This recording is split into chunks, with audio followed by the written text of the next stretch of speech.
काळं मिरी, मोठी वेलची, तेजपत्ता, टमाटर, कांद्याची प्युरी. शिजलेले छोले वाटून घ्यायचे. वाटून झालेत आपले छोले. अद्रक लसूण पेस्ट हे सगळं आता व्यवस्थित परतून घेऊ तेल सुटेपर्यंत. त्याचा कच्चापणा निघाला पाहिजे सगळं. हळद,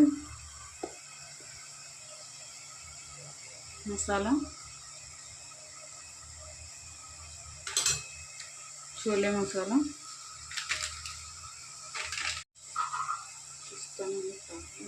शिजताना टाकले मीठ म्हणून थोडं कमीच टाकते.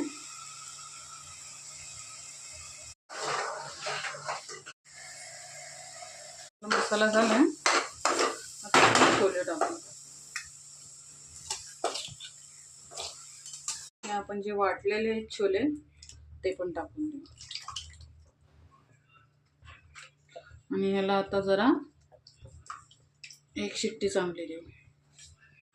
थोडासा चाट मसाला.